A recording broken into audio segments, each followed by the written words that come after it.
Hey, welcome in, everybody. It's good to be back with you. Welcome to the Daily Doots live stream number 66 for May 17th, 2024.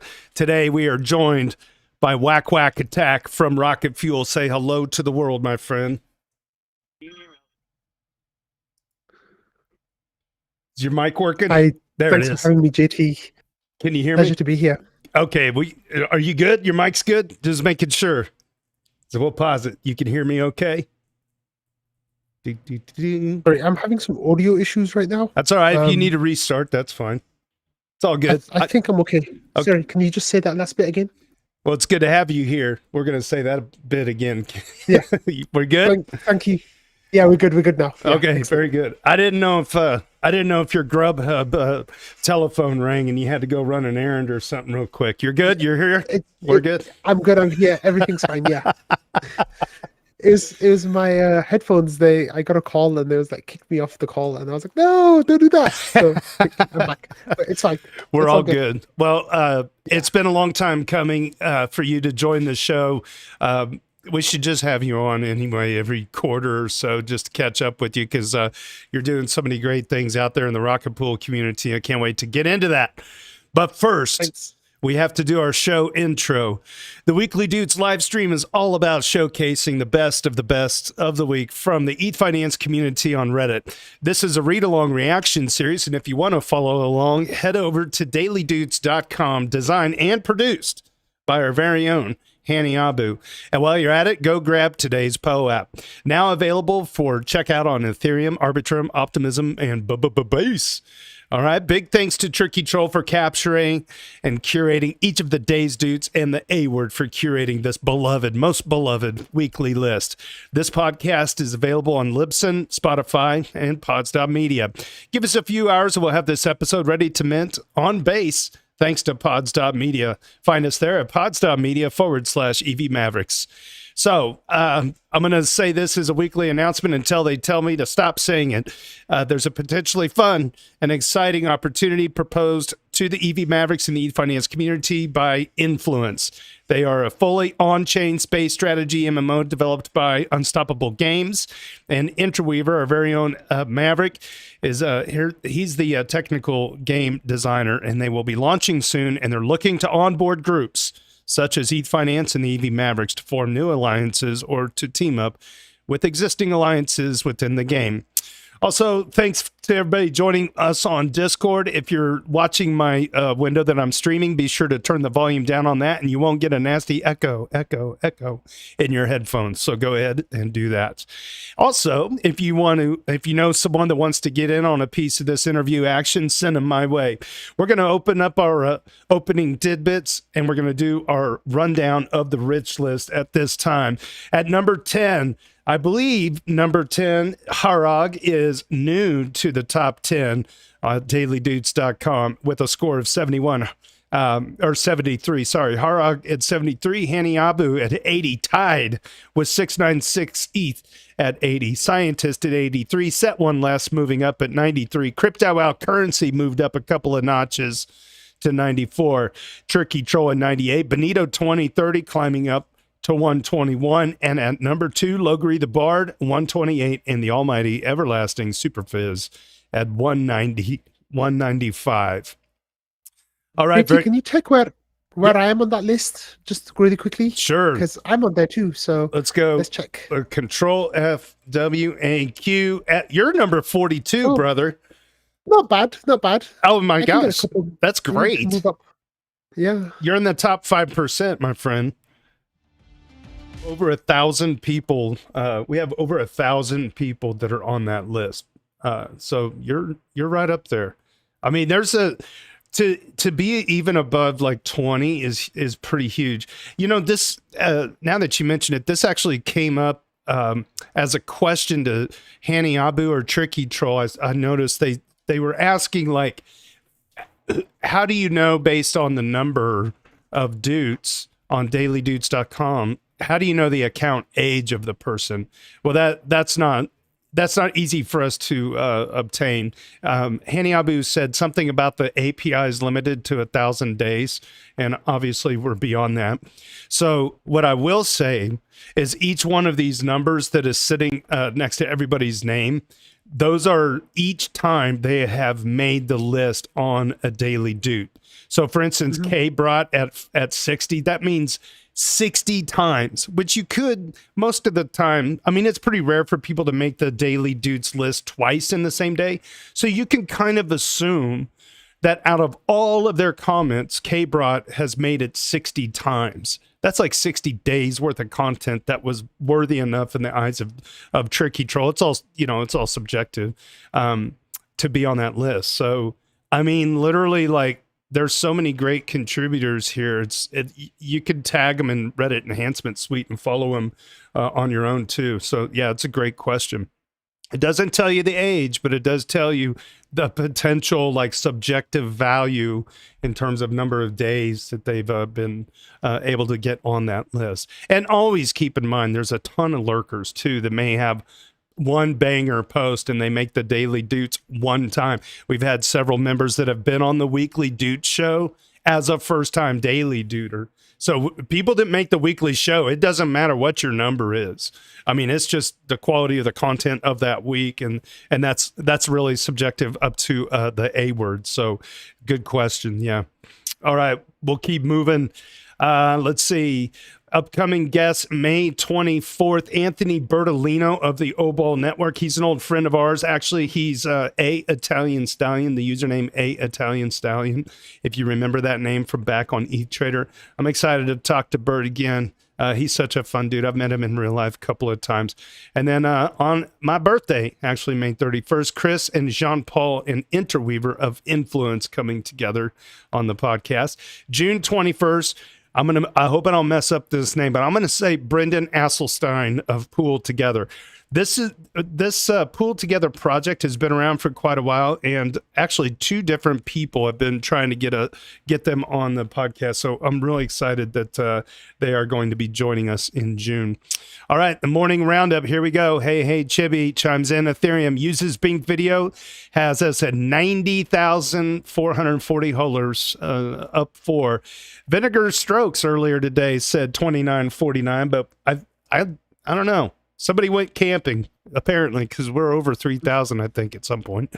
And the A word chiming in on our lovely ratio, not 044. Our weekly haiku, courtesy of JS Tears. While you walk the walk, remember to talk the talk. Blockchain needs no stock. Ooh, gosh, what a banger. How does he do it? JS Tears, thank you so much. How does he do it? And our ship post of the week, because we like to save the best for first, comes to us by OG Needler OP. It is late 2026. Total crypto market cap reaches 50 trillion after 10 consecutive meme coin seasons.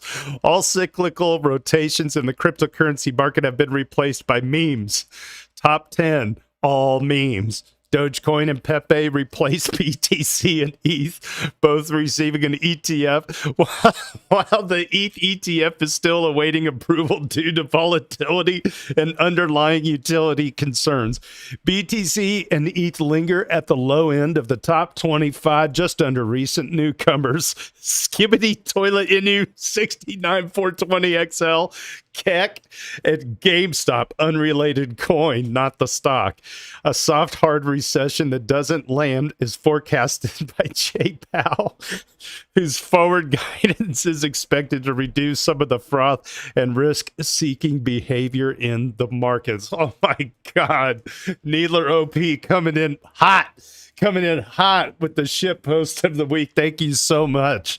All right. Well, welcome in, Whack Attack. That is your username on the Ethfinance. You're an OG legend from days gone by on ETrader. You've made your way into Ethfinance. I believe you're a former educator that has been involved in this crypto space as a full-time employee. You've hung up the McDonald's apron. You've got on the Rocket Pool hat now. What do you have to say to the world, my friend? It's good to see you.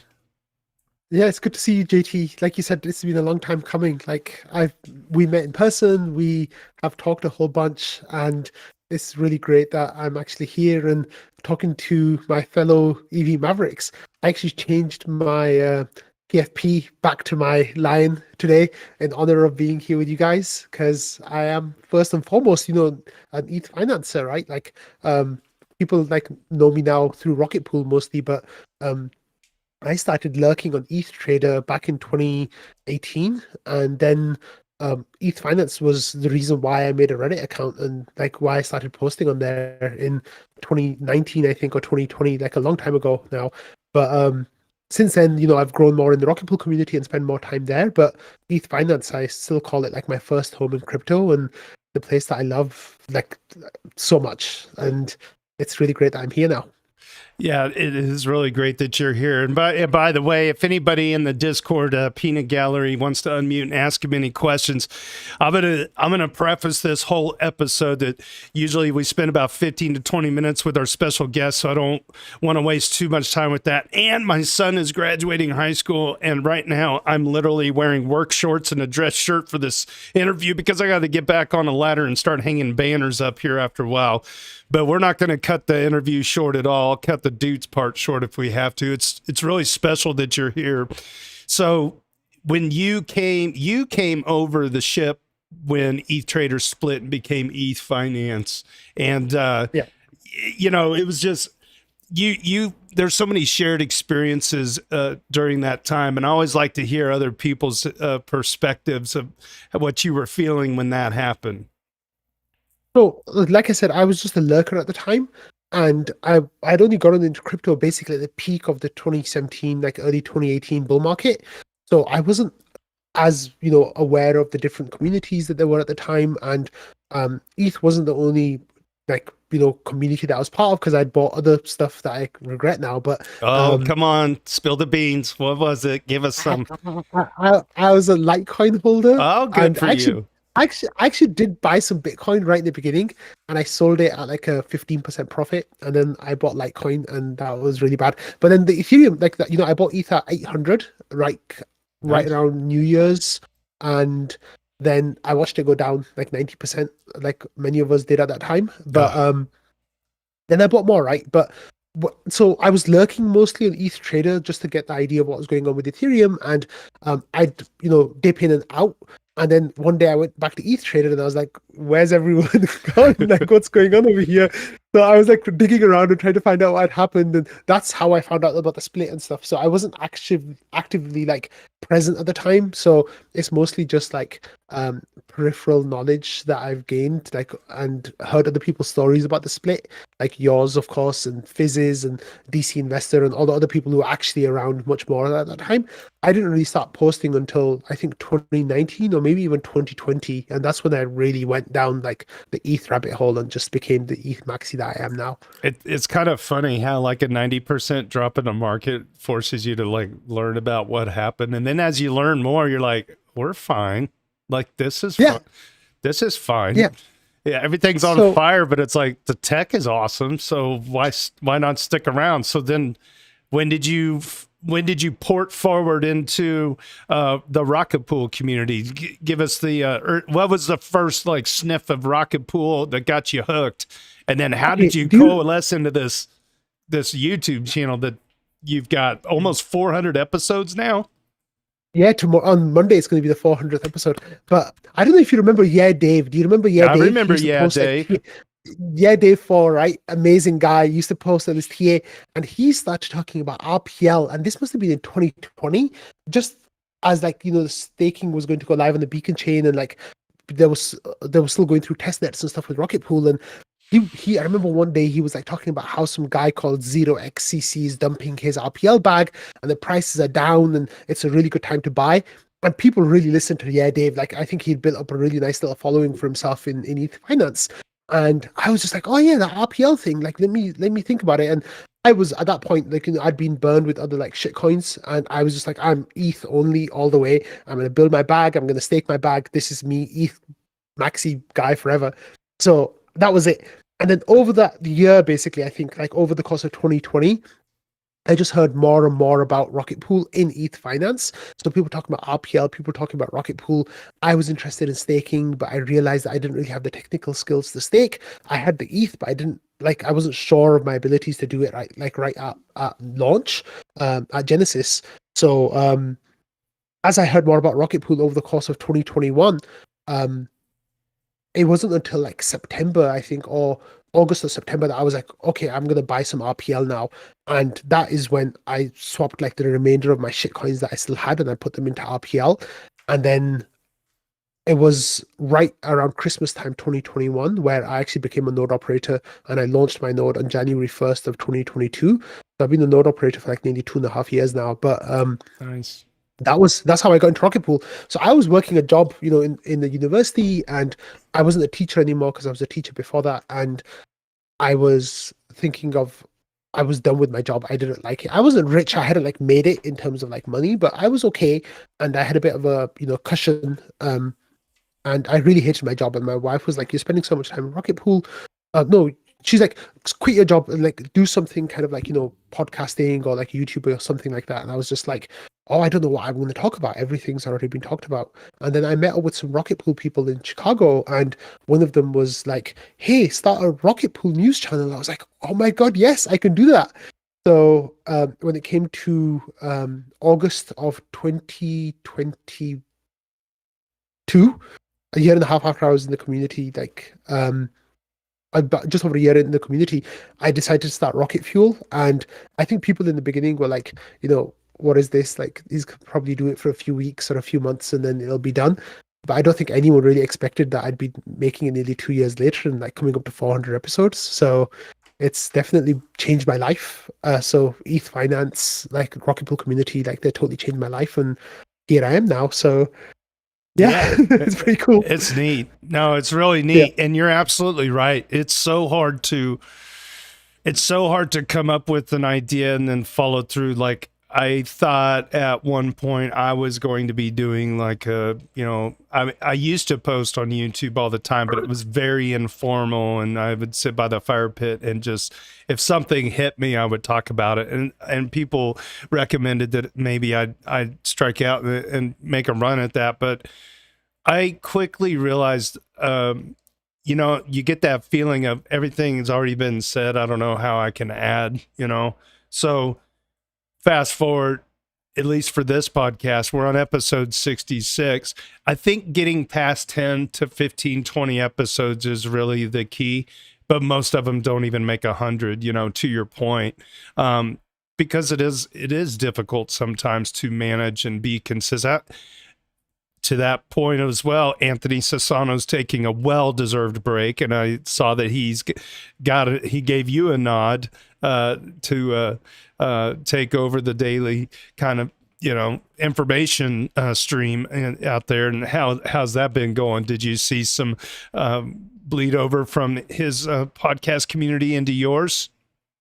Yeah, a little bit. So that was, well, first of all, like Anthony was a person that I really looked up to from the very beginning. Like I've been watching the Daily Gwei from, a very early view, and I wouldn't say from day one, but a very early viewer for Daily Gwei. I watch it every day. It's part of my like morning routine.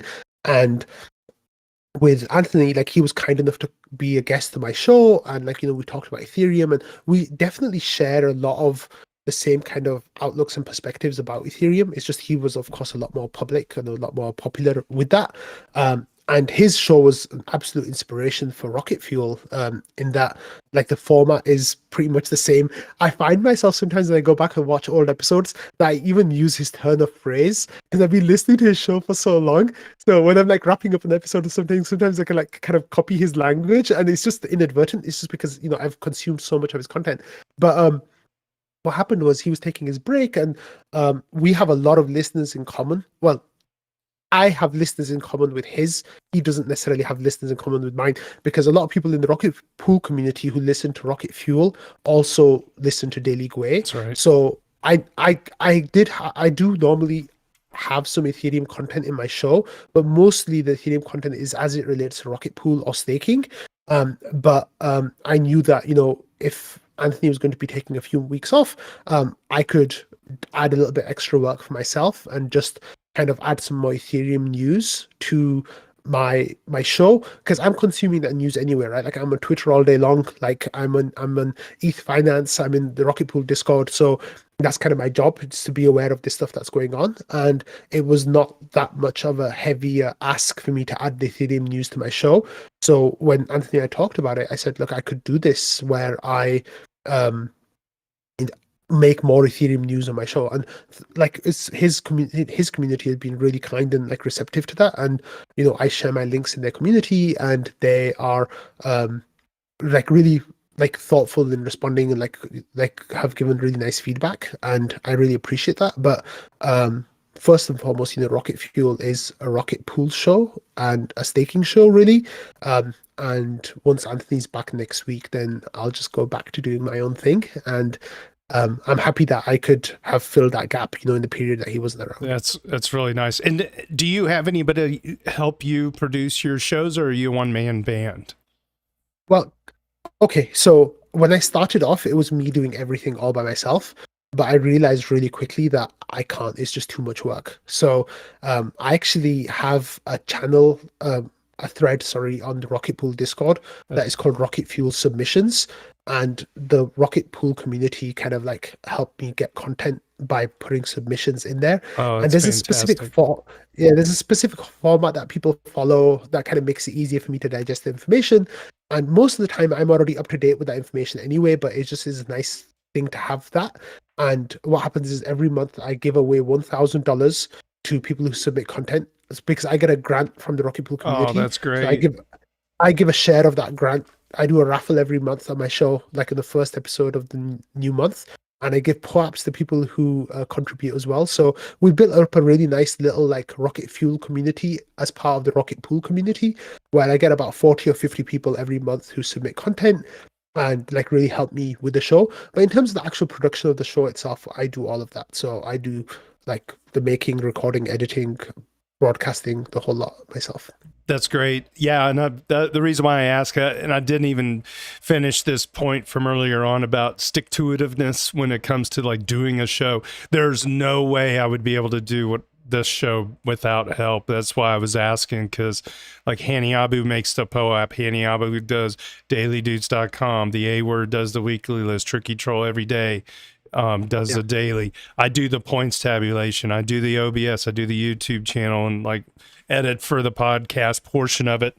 And it's like, it's a work of passion, and I think that's first and foremost with stick-to-itiveness is what is the long-term goal of this right now is just, I just love celebrating the people that take time out of their day to share information in Ethfinance. I mean, that is to its core what this show is about. It celebrates the people in the community, including yourself. And I'm just really glad. I always love it when one of our own, so to speak, gets lifted up, into an employment the way that you have. And I'm so glad that that's working well. And I don't, let's talk a little bit about Rocket Pool. If you want to, like, I know that the big sticky thing that I learned about in Denver, first of all, I got my node up and running, which is great because I helped make the Rocket School videos with a team of 5 or 6 people as well. And I finally got my node up and running, and it was really something to see everybody in Denver, but I didn't know anything down to the brass tacks about tokenomics, which really seems like the elephant in the room. Is there anything you can share with us, or is it still just kind of a work in progress and committees are trying to figure out RPL token stuff? What's going on there? So we've actually made a lot of progress with the tokenomic stuff. This discussion started like in earnest in November of 2023, and that was because Lido had announced there was a new product coming out called the Community Staking Module, and the point of that was going to be that anyone could stake with Lido with just 4 ETH of collateral. So this became like without any other tokens involved, right? Like, so Rocket Pool is a 2-token system, but three token system really with ETH involved, but you have ETH and RPL as collateral, right, for Rocket Pool. So Lido were going to make this thing where you needed less ETH as collateral, but also none of the LDO token. So we kind of went into like an existential crisis pretty much, where we're like, oh, like this is really bad. They're gonna eat us alive. They're gonna kill us. So the community like really galvanized around this idea, and we're like, okay, we've got a while before they go live. What do we do in response? So some of these ideas had already come up from some people beforehand about like, Rocket Pool needs to change in order to survive and thrive, but people didn't really pay attention to it because everything was kind of okay at the time. But with this, everyone was like, we need to do something fast. So the community did a great job where we kind of galvanized and we got some team members involved. We had this whole campaign of people submitting their ideas for tokenomics changes and like what they want to see as changes in the protocol. And over the last 6-7 months, we've really honed those ideas together. Whereas I think we are getting to the point where we have like a cohesive plan now, and we're getting really close to voting on that as a community. Okay. So I think within the next 6 weeks or so, we'll be voting, maybe next 2 months. And then development will go into place on those plans. And hopefully in like Q1 of 2025, we'll be ready with like a brand new Rocket Pool that I think is going to be even better for people who want to stake with us. It's going to be amazing. Awesome. Well, very good. Thanks for that general overview. I want to make sure I leave some time here in case anybody has any questions for Whack before we start rocking those doots. Sure. All right, Logri the Bard is on stage. Here we go, baby. I got a few. Hi. So I got a few that I call devil's advocate questions, where I'll just echo what I've seen as complaints from people in Ethfinance that I'd like to have a more canonical answer to, right? So don't take these personally, but I'm just echoing.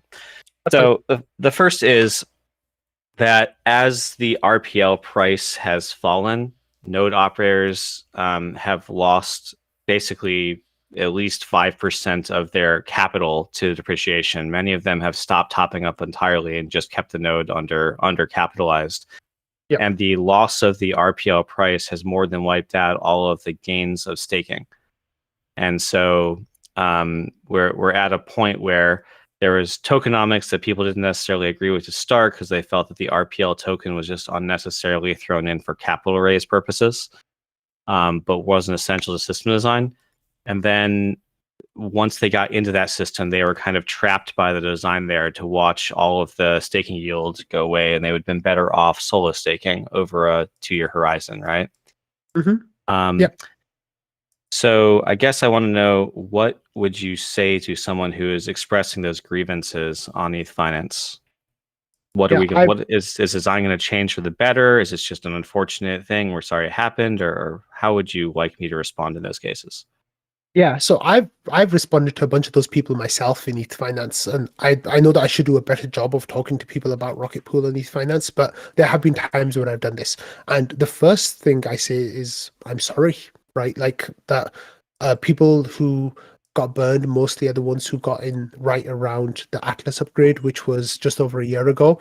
Atlas was a very well hyped upgrade for Rocket Pool because it was supposed to it did lower the barrier to entry to staking for people, and it was at this point where there was a huge hype narrative around LSTs as a whole.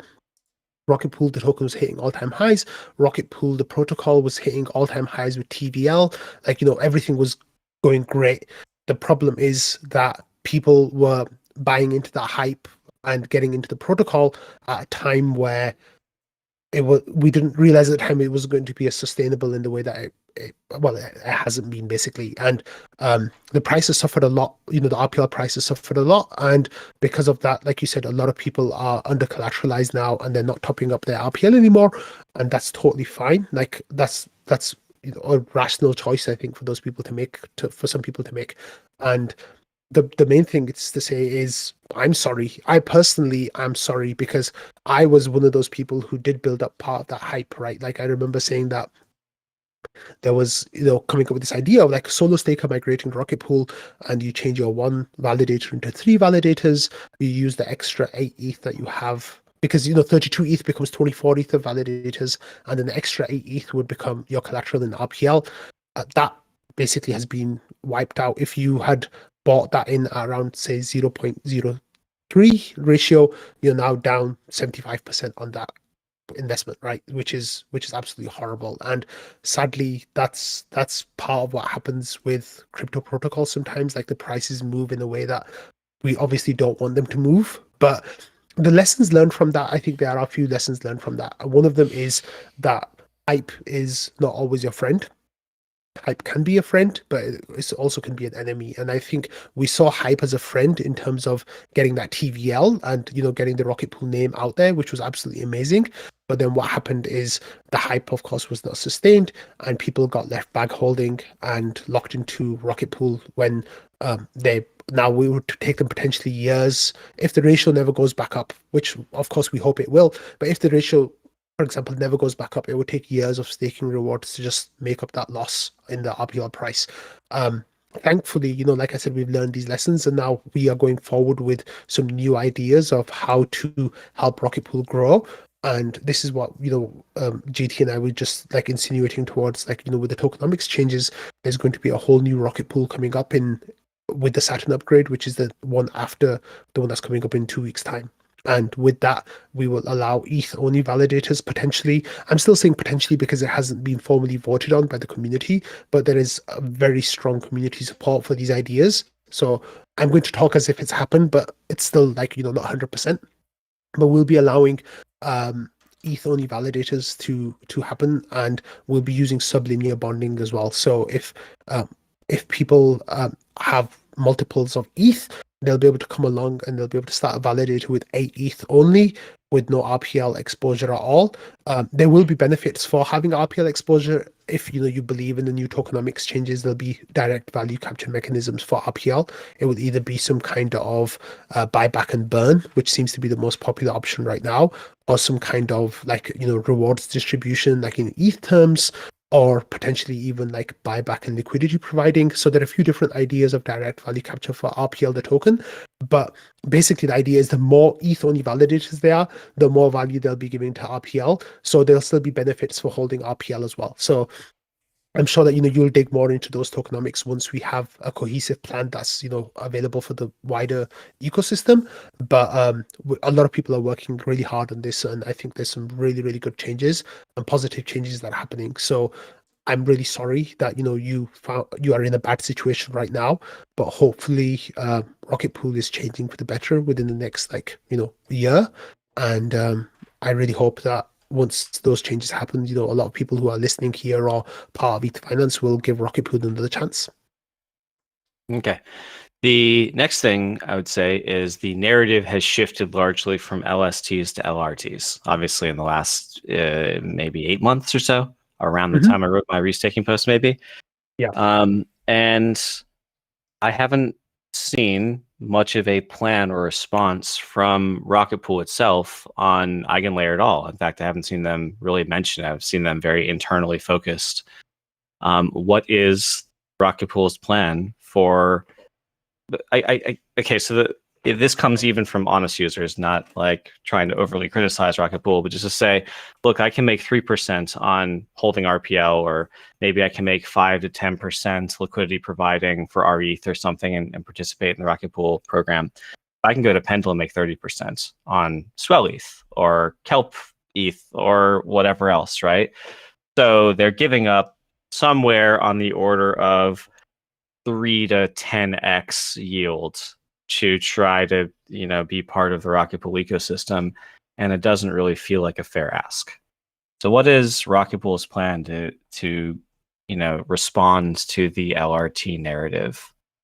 I think there are a couple of different things happening. First of all, there are a couple of people in the Rocket Pool community who are encouraging some kind of LRT work to happen with Rocket Pool. So Jasper the Friendly Ghost, who's also in Ethfinance under 6 soldiers, he is a big proponent of working on some kind of integration between Rocket Pool and Eigenlayer. He wrote a paper about hybrid restaking, about Rocket Pool node operators also working with Eigenlayer, and that was, there's a grant, a bounty available for that in the Rocket Pool community right now for up to $50,000 for someone to work on that integration to happen. which is pretty cool. I know Logri, this is something that you've talked about quite a lot, and people in the community are paying attention to some of your thoughts about this as well, especially Jasper.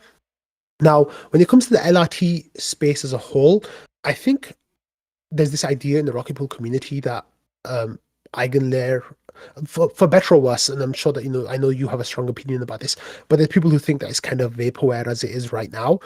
It's a whole lot of buzzwords and fancy ideas to suck up liquidity and suck up like a huge TVL, but the ideas underneath it are unproven right now about like AVSs, what kind of rewards they'll actually be generating for LRTs, because there's so much ETH in there for them to actually provide any meaningful yield. They'll actually have to like make billions of dollars a year in income, and like people in the Rocket Pool community like don't know where that's going to come from. Like that's one of the ideas.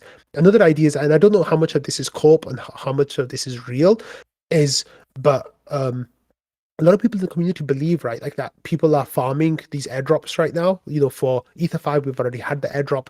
Swell airdrop is going to be coming any week now. Eigenlayer airdrop, of course, has been announced, but is like still frozen until the end of September at least. Then there's like Renzo and all these other protocols as well that are in the process of airdrop, like farming.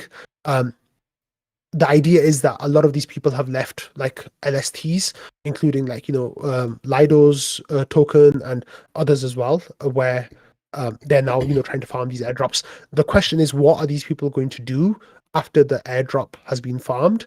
Because you're getting 70. Like I put 2 ETH into Eigenlayer a year ago, and I got 700 Eigen tokens back, and on the pre-market those are $7 each, so that's 2 ETH. So I got 100% rewards for being an Eigenlayer for less than a year, like since July last year. Now that is not going to be sustainable going forwards. So now what am I going to do with that ETH that I put in Eigenlayer a year ago, or any other LRT? Am I going to leave it there to try to get rewards, or am I going to go back to an LST which might be more stable? Now we had the easy ETH, like the Renzo ETH depeg that happened when it went down to $650.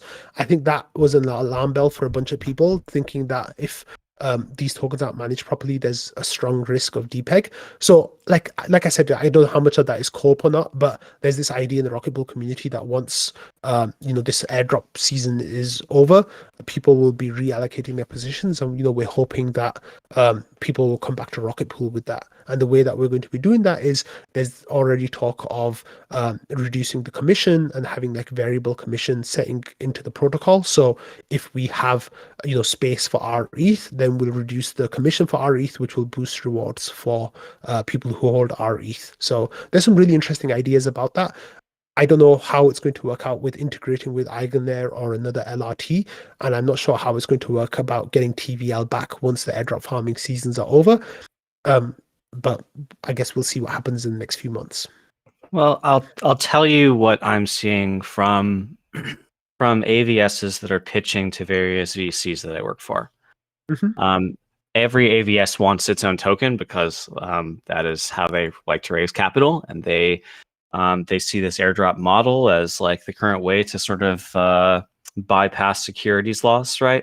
Mm-hmm. Lower legal liability. And so what we'll see is you will be using ETH or some variety of interest-bearing ETH for the stake, and then there's going to be a new token for every AVS. And so what are the criteria that each of the AVSs are going to use for the, selecting who gets the AVS token airdrop, right? So we're going to migrate from the Eigen airdrop and then the LRT airdrop into a smattering of 20 to 100 AVS airdrops. And so the yield will shift. Of course, 100% APR is ridiculous, and money's going to flow where it's treated best. If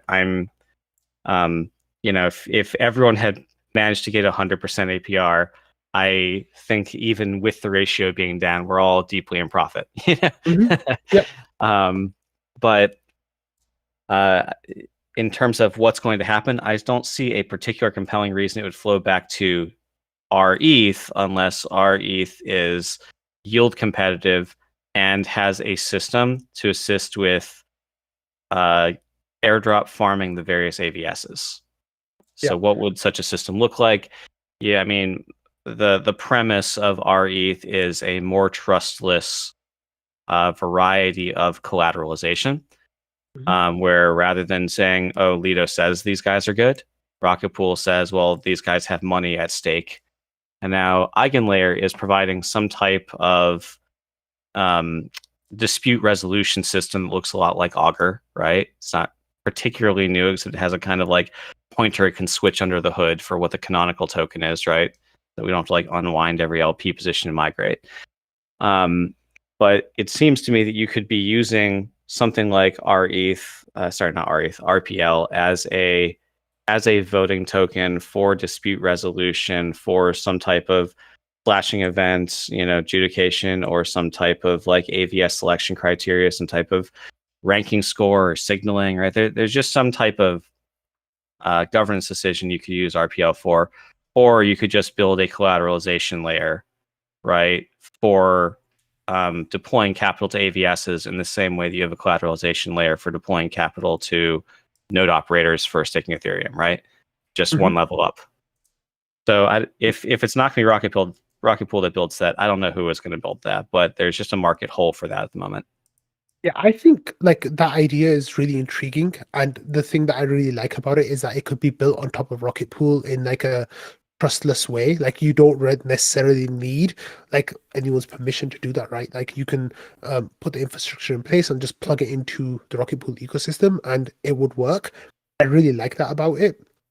I think it's something that definitely needs more exploration and like people to kind of like poke holes at those ideas. But it's something that I'm intrigued by, and I don't know if I should be saying too much about this, but like I know that some of your thoughts that you've shared about it that I've read, I'm definitely like really intrigued by those ideas. So I would strongly encourage the next step of those to be to present the ideas to the community and get people talking about it. And sadly, about the Rocket Pool community, in a way, but for better or worse, I said sadly, it was better or worse, like the community is taking a lot of lead on these different ideas of development and like where the protocol's going. Not so much like the team anymore. It's all in the community now, which is amazing in some ways. But because of that, sadly, sometimes things happen more slowly than they would have if they were more centralized. So get your ideas out there. Like I think that people will be really receptive to them. Well, in terms of my ideas, personally, if you want to have me on the Rocket Fuel podcast someday, we can go over what it is I proposed and the basis for that and have a longer conversation. I'm totally available. I'd love that. Yeah, that'd be awesome. Very good. Let's do it. All right. I literally just got laid off this week, so I got time. I'm sorry. Fun employed. Welcome to my world, my friend. Well, we're going to go ahead and wrap up this portion of the show. Whack. Hopefully you can stick around and help us look through these dudes. As always, Our guests you're our color commentator. If you have anything you want to add as I read through these, I'll just let everybody know on the show and the podcast. I'm going to abbreviate these if they're really long because Daddy J's got to get back home and get this graduation party under control here. So I got to put 4 pork butts on a smoker. I got about 100 people coming to the house tomorrow. Nice. To celebrate the graduation of our son. I got to brag on him for a second because I'm starting to question who his father is. He was in the kitchen. He's really good at calculus, okay, which is just beyond me because I loved freshman algebra so much. I took it twice. And he said, I lost my Casio calculator. He goes, I need to get another one because I got a big test coming up. I'm like, dude, there's just a few days left in school. I'm like, just ask the math teacher if you could borrow like their Texas Instruments. He's like, no, I'm known as the Casio king around school. And I'm like, oh my God. Dude, if you're the Casio king around school, you're going to be okay in your life. So I was laughing so hard at that. He's a good kid, man. I could go on about it, but I won't. All right, we're going to move on. Here we go. dailydoots.com. If you want to follow along on this episode for the day, we're going to get to Etherway. Etherway thinks that fully on-chain games are now possible. Posting directly here, as I was informed, people don't like clicking through to Twitter links. Building a fully on-chain game is stupid, and you could just do it with the existing infrastructure without needing the blockchain. At least that's what I'm told. after spending 3 years building a FOCG. Somebody's going to have to tell me what that stands for. Fully on-chain game. Thank you very much, Whack. Here are some of the least known and most impactful reasons to build them, a thread, if you will. Number one, peer-to-peer infrastructure for gaming. To create a player-driven world that enables play to flow between players without an intermediary requires significant infrastructure. Traditionally, this would be a set of servers that are rented or bought, maintained, and tooled by the gaming studio. While possible, it is exorbitantly expensive, time-consuming, and requires engineers to maintain. For an indie studio, it's not a great use case of resources, hence why we likely haven't seen it in traditional gaming. Building fully on-chain significantly reduces costs and maintenance for teams which would otherwise make it prohibitive to build such games. Cost down, efficiency up. Number two, blockchains like Ethereum have revolutionized the development landscape by enabling the creation of decentralized peer-to-peer systems without the burden of maintaining costly infrastructure. Teams no longer need to find independent solutions to develop applications that are universally accessible online without acting as intermediaries in transactions. I'm going to move on. Number three, free market and asset exchange. Blockchains enable more efficient markets by allowing users to own and control their accounts and assets separate from the game itself. While traditional companies can support the buying, selling, and trading of items within games, these activities are usually centralized and restricted. Free markets, unrestricted trading across game titles. This would make, let's move down to the bottom here. We could make cars powered by Steam, but we don't. We do this because it would be impractical. Building fully on-chain creates a new way to build games, and with recent advancements to scaling, blockchains have become incredibly efficient in enabling new ways to build. Lastly, these types of games, whether built on traditional rails or within blockchain, still need to be fun. So even if one day we all believe building on-chain games for specific game types is the best solution, it's up to the studio to craft experiences players want to play. Curious to get your thoughts. I'm going to chime in real quick. Something one person said that really made sense to me was like, what if you could take weapons out of World of Warcraft and bring them into Grand Theft Auto? You know, even if it's just flair, you know? Yeah, I think on-chain gaming is one of the big narratives that's happening right now in the Ethereum ecosystem. Like Immutable X seems to be one of the chains that's taking the lead on this. And there's data solutions now, with Validiums and Volitions and all these other structures that will make it really, really cheap to use. So it's definitely one of those things that you should watch this space, because gaming in crypto had a huge hype in 2021, and we're seeing the fruits of that come through now, where it takes 2 or 3 years for a good game to develop. And I think over the next year we're going to get a lot of crypto games coming out, and I think that some of them will actually be fun to play. Yeah, I agree. Interweaver's in the audience. I don't know if you can unmute and give us some thoughts from your perspective with the Influence.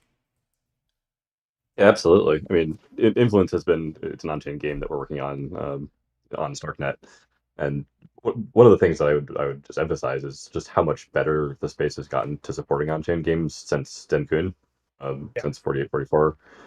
That brought down the costs of transactions on layer 2s by 10, 20, in some cases more, or and that has made so many use cases, especially on-chain games, possible that weren't before. There's just so many little sort of transactions that you might want to do that are prohibitively expensive if you're trying to do it on layer 1, or if you were trying to do it a while ago, and now it's so much cheaper. I think not just gaming, but DeFi, lots of other applications where just these little bitty bits of state that are being changed, little transactions that are running, it's going to change everything. I think we're all really, really excited with where on-chain gaming is going, with where all these use cases are going. But yeah, it's a whole different world with building a game that can sort of in itself, even if the game company quits, it's unstoppable. It's on-chain, definitely, where players can vote on it, where where assets can be transportable between things, where your accounts are shared across games. Like there's just so many advantages to it that traditional gamers haven't realized yet. Like we're hitting steep headwinds with on-chain gaming. Like we try to advertise to various content creators, and like 80% of them are like, you're on-chain, blockchain, like screw you, go away. Like we don't want to interact with you. And like it's going to take time for them to realize that this is actually, there's a reason we're building on this new technology. It's not just all a big scam. Like it's going to take a while, but I'm convinced that those advantages are going to start becoming realized and start winning out and bring traffic to Ethereum and the layer twos. Really cool.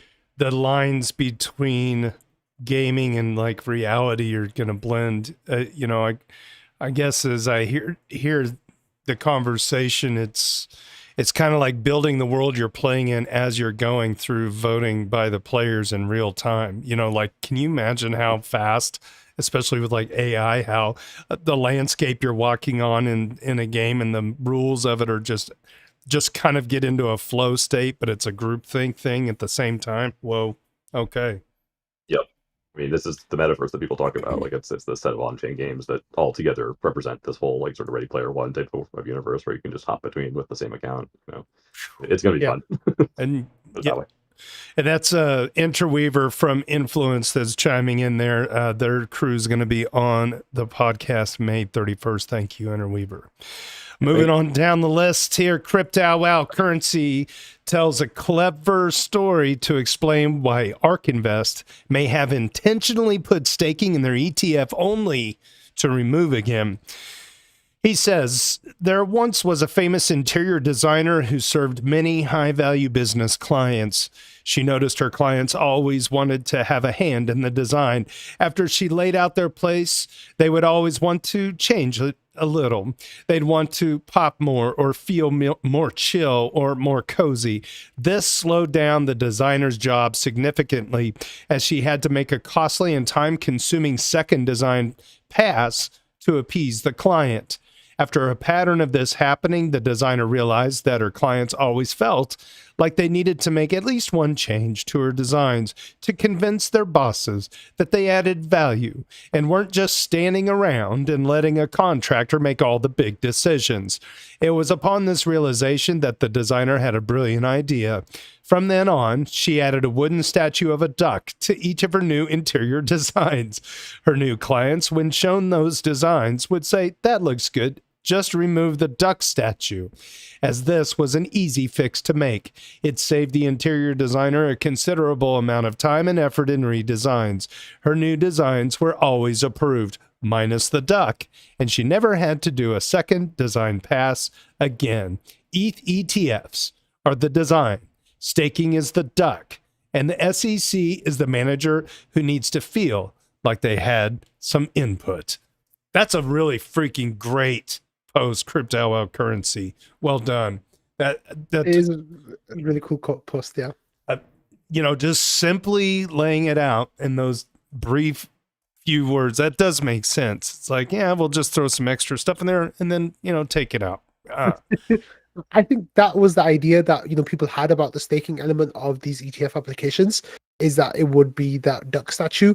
Sadly, it seems like there's more drama going on in like political spheres behind the scenes to make it a lot uglier a process than that post lays out. And I don't think we're going to be getting approvals next week, but I'm hoping that we do. I really want us to, but I think, we should all be focused on making the design as great as possible and making Ethereum the best it could possibly be. So if the ETF comes or doesn't come, then whenever it happens, it doesn't make a difference. We got to keep working and keep building. Right on. Yeah, I'm like, it ain't over till it's over. Everybody's We'll find out next week. Yeah, we'll find out. I mean, you know what? If it passes, ETH will dump, and then if it fails, ETH will dump. We're used to it. Yep. It's all good. Exactly. We've seen 90% dumps before. This is good. This is fine. Very good. Coup gives us an update on Astis. I wanted to give a short update on the EigenLayer Astis AVS operator, especially since the Eigen stake drop, LOL. went live earlier today. Over the last 3 weeks or so, we've attracted about 3,000 ETH from 100 participants. This is a pretty reasonable start, and we're obviously tremendously grateful for the continued support from members of this and the wider solo staker community. That said, we're also keen to grow this significantly over the next 6 months. Austin ST and I have been pretty focused on onboarding with all the ABS that will have us. The vast majority require explicit whitelisting, so communication is essential. Many of the teams have been straightforward to deal with, but there are others who make contact very difficult or will only accept KYC'd institutional capital. I'm not surprised by this, but it's kind of depressing, and it's important we push back against this as much as we can.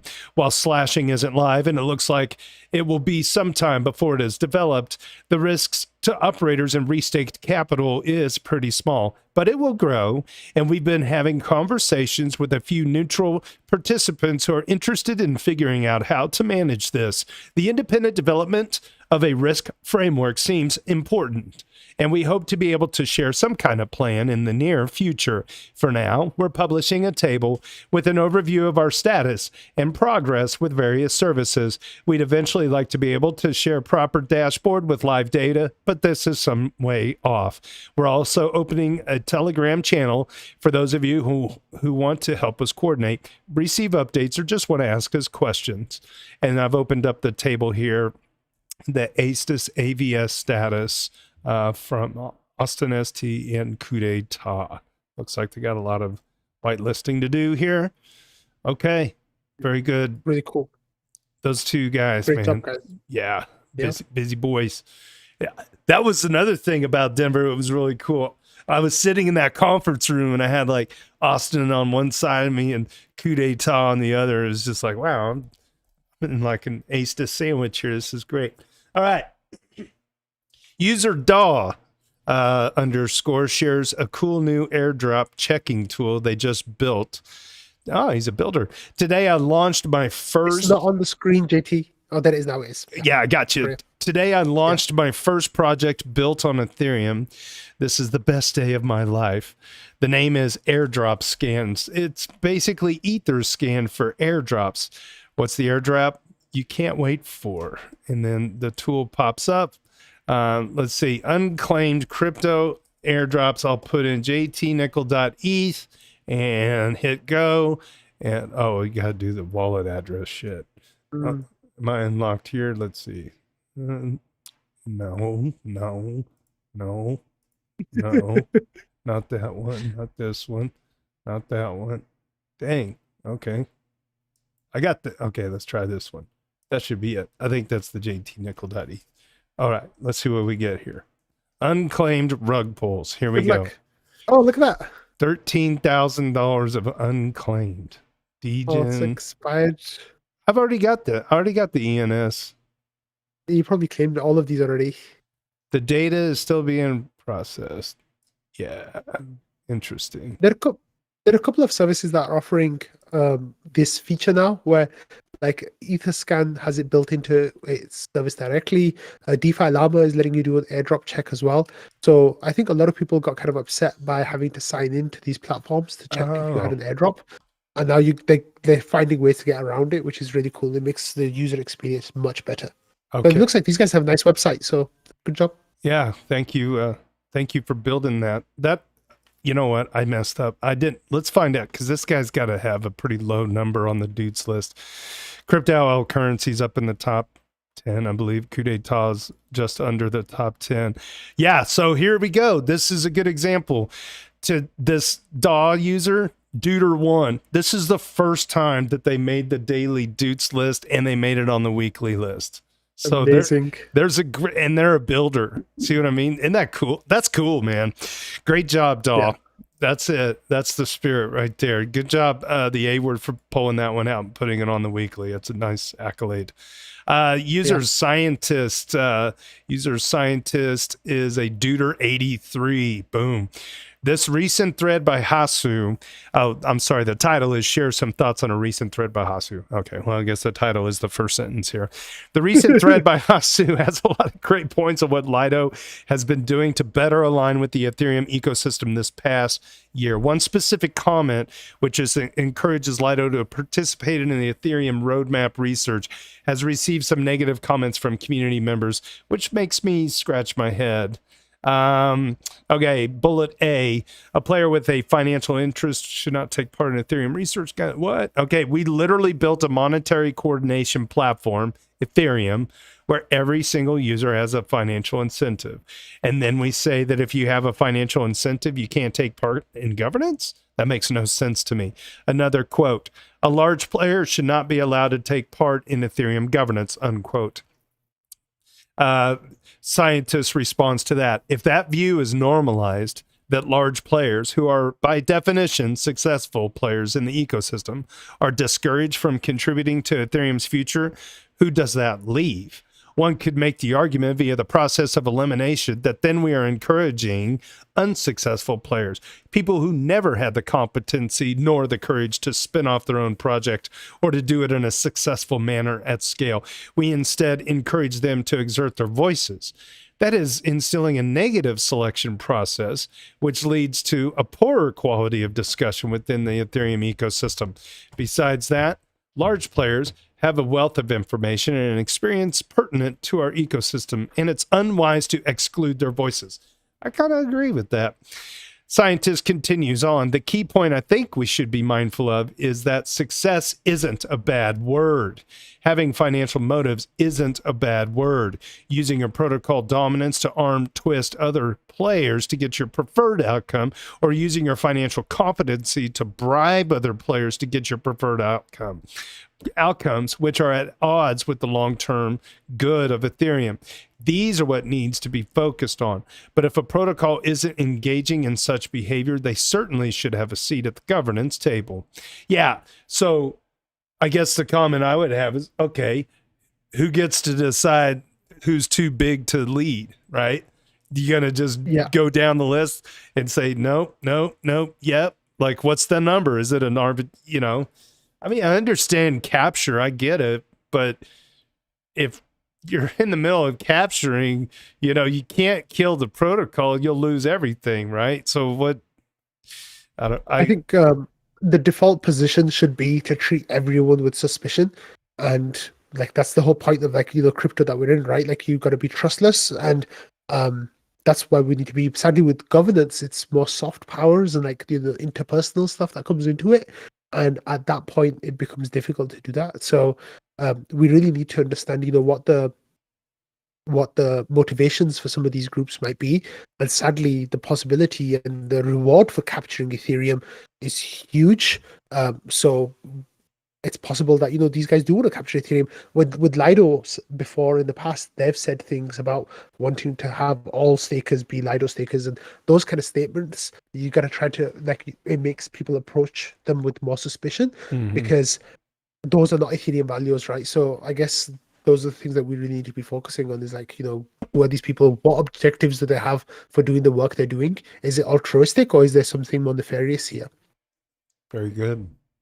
I've said a few times before this, but I think that a downside or a double-edged sword of Eigenlayer is that in order to get the most yield out of your Ethereum, you're going to need to participate in multiple AVSs as a node operator. And those AVSs are going to be a multiple of the technical expertise. So just look at the amount of work that Rocket Pool has had to put into making people like JT able to stand up their node, right?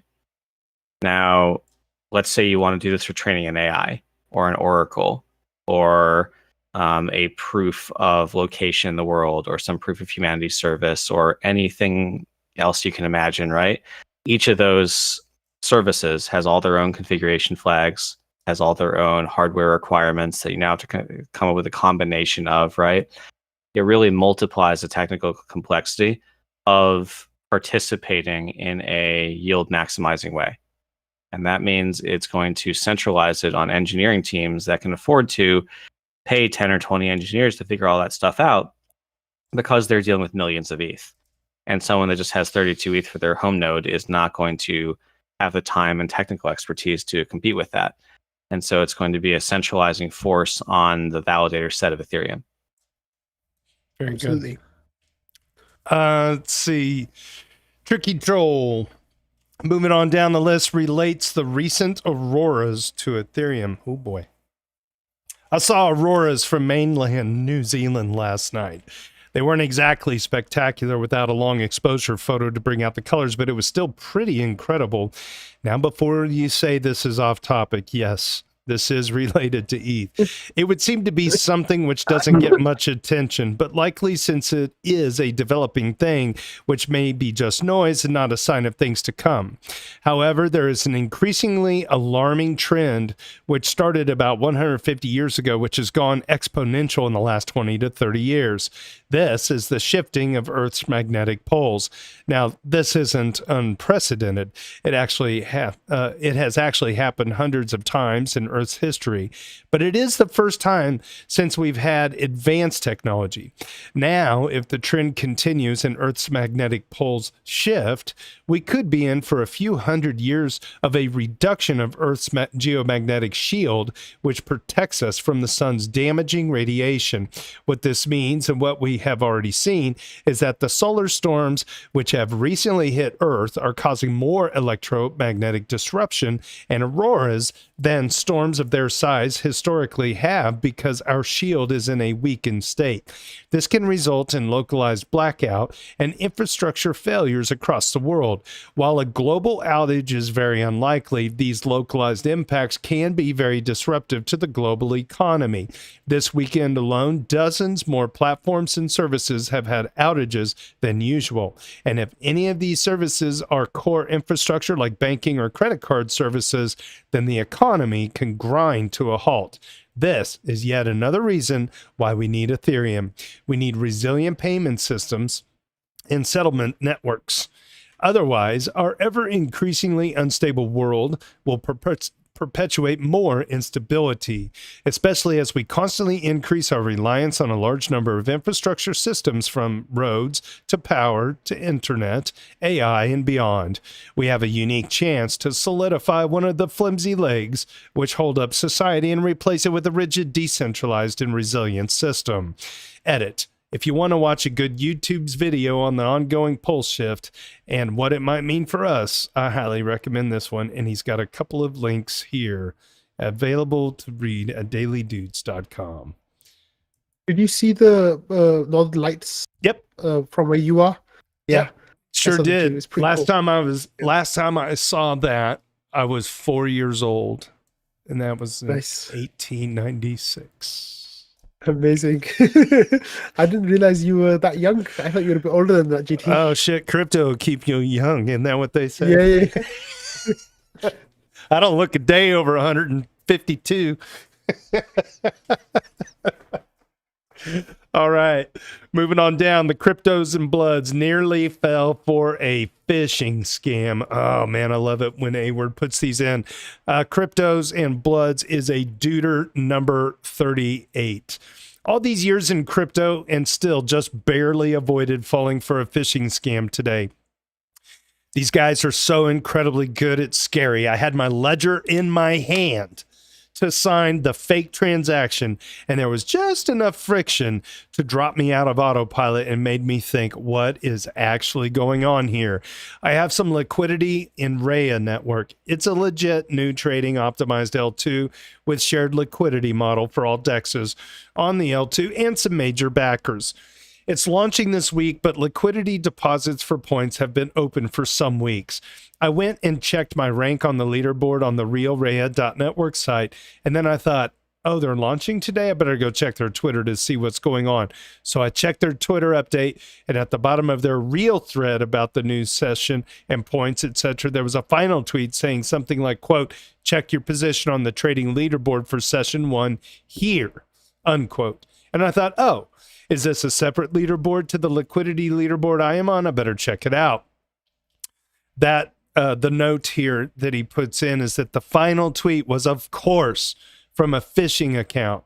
but I only noticed when I checked later, the language, the wording, the profile picture, they were all perfect, except for one character difference in the username. Dun, dun, dun. So I clicked over to the fake do not click Rhea Labs site. Not cognitive dissonance number 1. I remember thinking, Rhea Labs. I thought their site was Rhea Network, but I did nothing and I went ahead. Cognitive dissonance 2. The site looked like the real site, but it said the current boost for early depositors was 5x. But the actual boost is 2.5x, I think, and has not been 5x for weeks. Again, I noticed, but I thought, oh, well, maybe if you do some social media tasks, they will bump it up to 5x. That does actually happen on the real site, so it was a reasonable thought. Cognitive dissonance 3. There was some text, but not a lot of explanation. Just something about, connect the wallet to find out the rank. Again, this is fairly normal, so I did connect my wallet. Number 4, it auto-switched me to Blast on MetaMask. And for the first time, I was like, what? This is a new independent L2. And anyway, it hasn't fully launched yet. Why is it switching me to Blast? What's the connection? But I still allowed it. We're still running on autopilot mentally at this point. Point number 5, I hate it when D-apps force you to sign a transaction just to sign in. It's understandable when you want to do something, but it annoys me when it's necessary to just view your dashboard or rank. But again, it's unfortunately common, so I wasn't surprised when the pop-up came and asked me to sign in. But then I noticed that the text wasn't the usual English text string you see in this kind of thing, but some very long string of numbers. And finally, I got a bit suspicious and I thought, I'm not signing something I don't understand, especially just to see the leaderboard. And then I hit reject. And point number 6, finally, as soon as I hit reject, the pop-up just came up again with the same transaction to sign, which is behavior I have never seen before. To keep the pop-up repeating without me triggering it again, and I actually thought about it for a second, but by this point, it had hit my conscious mind that something was off, and I slowed down, and then the whole thing fell apart, of course, with a sigh of relief about how close a call it had been. I'm farming Blast and had quite a lot of personal funds in there, and the signature may have been usable on L1 mainnet too. But the psychology was really interesting to kind of think about how someone like me, who should know a lot better, can still get taken in, and the brain smooths over all the cognitive dissonance warning moments until they pile up enough that I was forced to acknowledge it. My gosh, what a banger of a post. That is so true. Terrifying. There's a book, a children's book when I was teaching that was called The Watsons Go to Birmingham. And there's 2 boys and they're in southern Alabama and they're walking through a field and they're going to this place called Collier's Landing where there's a sign that says, danger, lives been lost here, stay out of the water, there's a whirlpool. But the boy and the mental thing is, there was lots of little hints along the way that warns me that going past that sign could end up very badly. And of course, he gets to the water's edge and it looks cool. And then he sees a turtle floating and he's like, I want to catch the turtle. So he's got 2 feet in the water, but it's all, and then he begins to drown and his brother saves him. But that's exactly what this story is like when you fall in for these phishing scams. I was getting fished about a week or so ago on I set my profile on LinkedIn as open to work, and I got a DM saying, join, we got your resume off of LinkedIn, join this Telegram, we want to do the interview process. And I'm like, I know I have a feeling this is just not going to end well, right? So I went along with it just to kind of see what the mode of operation for the scammer was, and then it was like, eventually they had me wanted me to open a PDF. I'm like, peace out. I always like to at least get an idea of where the scam's going. But, unfortunately it's been a while since I've had a situation where like I had my lattice one out ready to sign something. You just never know. Go to the site directly and do it from there, but even then, just like the URL has one different letter, and then got to get better at this attestation and attesting, as a society, what's legit and what's not. Okay. Crypto. Never click links on Twitter. Yeah, never click links on Twitter. That is the truth. CoinAnon, user CoinAnon breaks some bleak news, and user E2353 dives in deeper. CoinAnon is a Deuter 18, and E2353 is a Deuter 11. Alexei Pertsev, the Tornado Cash dev, is found guilty in the Netherlands and sentenced to 5 years in prison. God, did he not get time served? I would hope they would have taken some time. They just said 5 years fresh on top of what he's already been in for. I think that people are saying that he'll get out in 2 or 3 years, but I'm not sure exactly what that's. Surely, because it feel like he's been in for 2 years. That seems crazy. Someone please tell me that they proved he did more than just deploy the open source code to mainnet, and then lists the CoinDesk article. User ETH2353 response. Court statement in English is available here, and lists the link. It's a sad day for crypto privacy and building permissionless systems in general. Some excerpts here. Tornado Cash functions in the way the defendant and his co-founders developed Tornado Cash. So the operation is completely their responsibility. If the defendant had wanted to have the possibility to take action against abuse, then he should have built it in, but he did not. Tornado Cash does not pose any barrier for people with criminal assets who want to launder them. That is why the courts regard the defendant guilty of the money laundering activities as charged. Goes on. Tornado Cash is not a legitimate tool that has unintentionally been used by criminals, as the defendant presents. Tornado Cash suits criminal use. He also behaved lazily when victims of hacks or investigative authorities reported to him, simply stating that he could not do anything for them. He continued the development and exploitation of Tornado Cash with blinders on.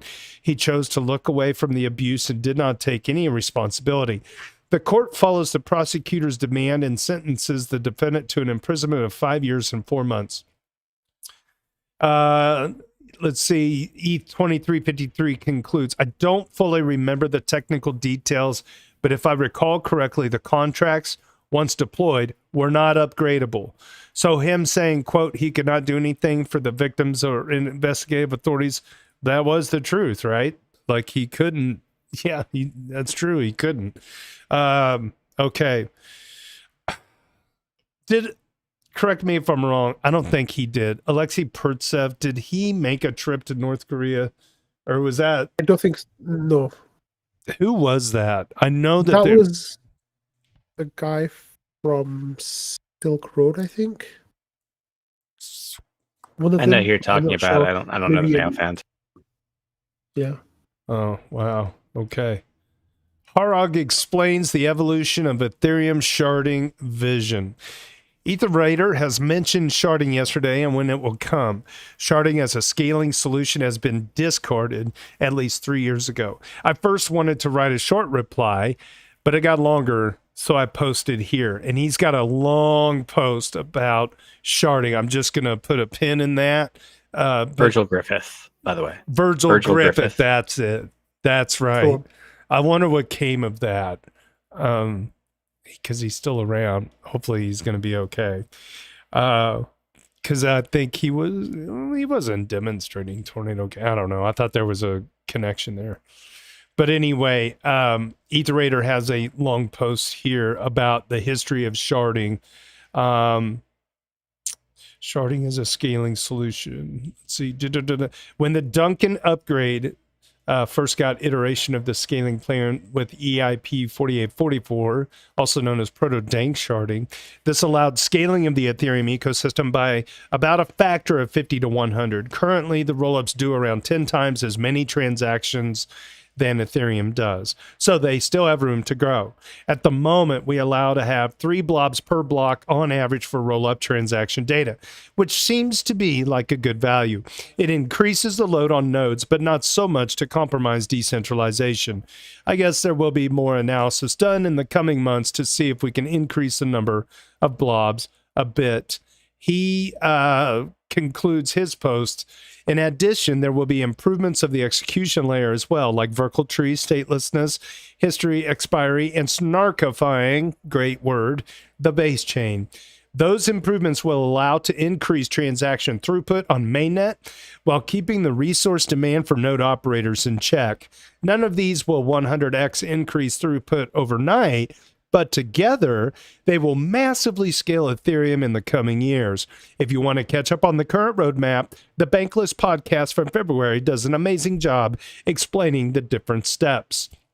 I'm going to move on quickly down to Benito 2030, shares a tweet which does a really good job at summarizing the state of the crypto market. A tweet by Crypto Cred. Part of the reason there's so much disagreement regarding where we are cyclically is because returns have been so unevenly distributed. Additionally, a lot of previous cycle signposts have been absent and or entirely invalid. The conventional risk curve of trade for BTC to ETH to large caps to mid caps to shitcoins has been unprofitable. Barbell portfolio of BTC plus memes has dominated. ETH BTC has been remarkably weak, whereas historically it has benefited from risk-on environment. It has also spilled over into ETH L1 plus L2 proxy trades being suboptimal. Crypto as a casino thesis has been captured by meme coins on Sol versus previous cycles casino was on NFTs on ETH. This is good. This is a good post. Meme coins have been consistently leading and rotating from that sector has been costly, whereas memes pumping has historically been an indicator of being late in the cycle. BTC hasn't offered a series of previously standard bull market pullbacks of 30 to 40%. This has created a bunch of early sellers and sideline traders. Good point. Also led to proliferation of left truncated cycle discourse. I'm not sure what that means. A shorter cycle, a super cycle, and other heterodox variants. What a word. There are so many new tokens amplified by meme coins that crypto bull market, air quotes, no longer means, quote, everything that's listed goes up for weeks or months. The rising tide has not lifted all boats, and there are very clear winners versus losers, and they've broadly stayed the same. No massive rotations. For instance, ETH ecosystem to L1 plus L2 trades have been weak relative to Sol for ages, with exceptions.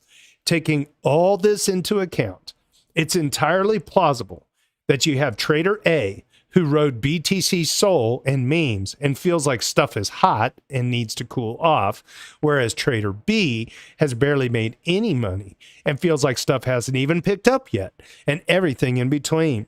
We all have different portfolios, trading styles, time horizons, risk appetite, volatility tolerance, and a bunch of other stuff. Most of crypto Twitter thinks crypto will go up and to the right over time. We just disagree about the fine print. And they post all that. And Benito 2030 says, what are your thoughts? This seems to me to be a pretty good summary of what this cycle is so far. What we have seen at the end of last cycle and in the bear market was that some stuff still pumped while other assets were down only into micro cycles. Is this cycle the one where things really are more uncorrelated, both from stocks, but also within the crypto ecosystem? That's a good question, and that's a hell of a post. Hey, welcome in people in Discord. If you're just joining us, we got Whack Whack Attack as our color commentator today. And I think, go ahead.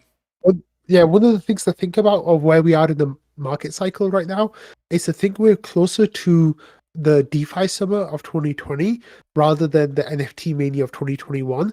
And I think that places you in a better place because back then people were saying, oh, you just need BTC and DeFi tokens to make do. And that obviously didn't work out very well like in the longer term. Right now, people are just saying you need BTC and Sol/meme coins to make it through. And we're going to see, in the next year or 18 months, how well that holds up. But ETH definitely has been underperforming, but we're still 3x up from where the lows were in 2018 and 2019 against BTC. We went down to 0.016. Right now we're at 0.045. That's 3x up. So things might look bleak, but in the grander scheme of things, they're not so bad. So let's keep our heads up and keep going. Without having any evidence to back this up, I feel like the meme coin days are going to be waning. I feel like they've been red hot for a year, or even over a year. How much fuel in the grift is left, right? Yeah, and it's all PvP as well, so it's like people are losing out, and as they get burned, there's going to be fewer and fewer people coming back into meme coins. So let's see what happens. Yeah, I agree, and it's a very fair post. Like we just got to be honest. Ratio is what it is. It is. I thought it was a good post. Benito 2030. That was a hell of a share. I'm glad you added that, the A word. All right, for our final doot of the week, Set One Less. Set One Less is up there on the chart. I think they're Duder 93. Wow. Set One Less. Oh boy, here we go. Shares a surprise new crypto court case, which user Fimar Hao has done more on in another thread. 2 brothers arrested for attacking the Ethereum blockchain and stealing 25 million in cryptocurrency. First, this is the first MEV-related bust. Wild. Sharing some snippets from the indictment as I'm reading. 90% from the indictment, 90% of ETH validators use MEV Boost. These guys basically stole $25 million by attacking MEV bots. They ran their own validators, and when it was their turn to validate, they meddled and tampered with proposed blocks. They meddled and tampered proposed blocks with false signatures. The juicy parts that Daddy Gensler may not like. Quote, the conduct described herein relates to the Ethereum network. Among other things, Ethereum is a decentralized blockchain that is used by millions of people across the world. Since at least 2023, on average, there are more than 1 million daily transactions on the Ethereum blockchain. Bold-face font here. No central actor runs the Ethereum network. Instead, the Ethereum network is run through a decentralized network of participants across the world that operate based on a set of rules and protocols. These rules and protocols are typically executed through smart contracts, self-executing computer, blah, blah, blah. Either or ETH is the native Ether or ETH is the native cryptocurrency on the Ethereum network. Fimar Hao goes on. The MEV situation worries me much more than any price action. This is pulling from the justice.gov website about the indictment. These guys who outsmarted MEV bots about a year ago, baiting them to extract $25 million of their money, they're now on trial for conspiracy to commit wire fraud, steal billions from small users through automated sandwiches. That's okay. Steal millions from extremely wealthy sandwichers through a clever exploit, straight to jail, right? Once the rich people get dinged, now people get punished. It has been clear for a long time that the MEV landscape is filled with well-connected, well-capitalized TradFi individuals looking to extract maximum rent out of our ecosystem. Conspiracy to commit fraud, you say? I would love to have full transparency on every MEV actor out there and their doings. Would not be surprised if it turned out some of them pushed pro-MEV sentiment through various means over the years for the acceptance of robbing users as an unavoidable fact, or even worse, a desirable property seems absurd at face value. Do you have any thoughts on that? Whack, whack, attack. Yeah, countering MEV is actually one of the most difficult problems in Ethereum. In fact, this has been causing big issues in crypto Twitter these last few days, so much so that people who don't actually really post on crypto Twitter that much have been coming out and talking about it. I think it was Peter Synergy from Geth who really started talking about this yesterday and got into a huge argument with Dan Feist. Of course, his name is Dank Sharding. It was one of his ideas. And then Vitalik actually wrote a post about this today as well. I haven't actually had a chance to read it yet, but the MEV thing is actually it really is an existential issue for Ethereum, and how we deal with it is a very, very difficult topic. It's one of the biggest problems in crypto. Now, when it comes to, you know, regular sandwich attackers being A-okay, but these guys, you know, getting dinged, I think it's quite a complex issue, and I haven't fully wrapped my head around it. It does seem kind of shitty that, you know, this happens, of course. Now, on TradFi markets, all, you know, front running and sandwiching and all that kind of stuff is illegal. It's going to be interesting to see if like code is law wins out, or if law is law wins out. And so far, it seems like the law is winning out. But I think there's going to be some nuance to this case, and of course, this is just the indictment, and we're actually going to go to trial most likely, or they'll probably like have a plea bargain, most likely actually. But it's pretty bad out there. All It's the right. dark forest, right? That's Ethereum. So Yeah, no doubt. Well, we're going to go ahead and wrap up our show. Whack, really appreciate you dropping in. You're a fantastic guest. We need to get you on Thank you more so much. often. And whenever you want. yeah, we should get you on. Maybe we get this protocol upgrades rocking and rolling with Rocket Pool. You can come on and break it down for us. I got my my sweet little baby staking, and it's been really fun actually becoming a staker using the tools that Rocket Pool has. And You didn't share your good news yet about how you're on the sync committee after just being online for a few weeks. yeah, I've Like been that. Yeah, I got a couple of proposals, and I got the little thing popped up and said you're being accepted into the Think committee. So Very nice. apparently, I'm in Sync. I'm like the 6th member or something for a 24-hour period or whatever that entails. So I'm stoked. Awesome. Yeah. Congrats. Thank you. Well, we'll go ahead and wrap up. Check us out on pods.media, Apple Podcasts, Spotify. Just search EVMavericks. Stick around after the live stream because we continue the party in the hotel lobby on Discord for a bonus hour of popcorn.